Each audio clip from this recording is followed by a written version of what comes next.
Welcome back to Talks with Dr. Gupta and Friends. Today we discuss the latest article published by Elizabeth Economy in Foreign Affairs, How China Wins the Future, Beijing's Strategy to Seize the New Frontiers of Power. Picture this, October 2025.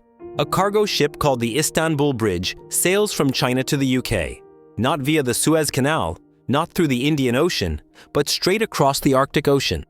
Beijing called it a breakthrough, but in reality it was a signal.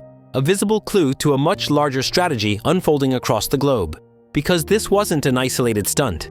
It was one piece of a massive, decades-long plan. A plan Xi Jinping actually outlined back in 2014. China's goal isn't just to compete in the existing world. It's to build the new playgrounds, and then write the rules of the future games.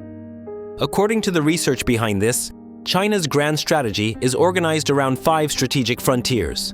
Number 1, the resource-rich deep seas. Number 2, the emerging shipping lanes of the Arctic.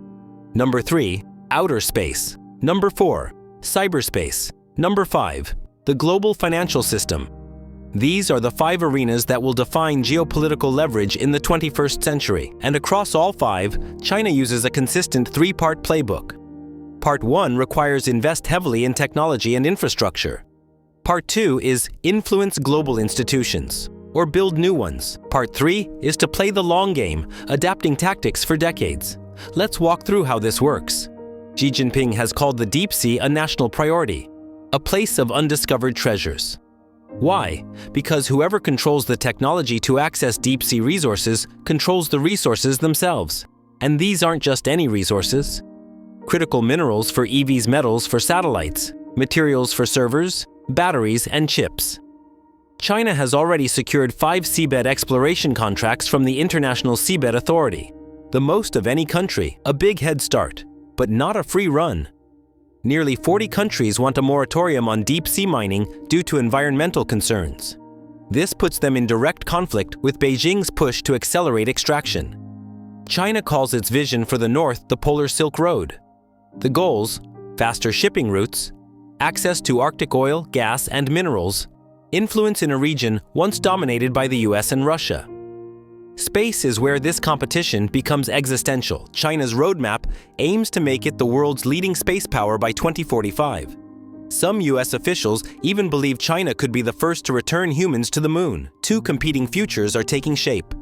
Number 1, the US-led Artemis Accords has 60 signatories, built on transparency and partnership. Number 2, the China-Russia ILRS lunar station has 11 signatories, building an alternative governance model, a literal split in how humanity will operate beyond Earth.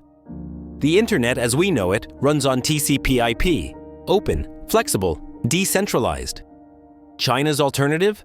A state-centric network architecture with control built directly into its design, including the ability to switch off access. This isn't just tech. It's geopolitics baked into code, and it's forcing nations to choose between 2 digital futures. Despite China's economic strength, the renminbi remains tiny globally, less than 3% of payments. That's a major limitation. But there's another trend. The world is slowly de-dollarizing. Foreign ownership of US debt has dropped sharply since 2008, and that opens a window for the alternative financial architecture China is quietly building. Not dominant yet, but increasingly relevant. So where does this global contest stand?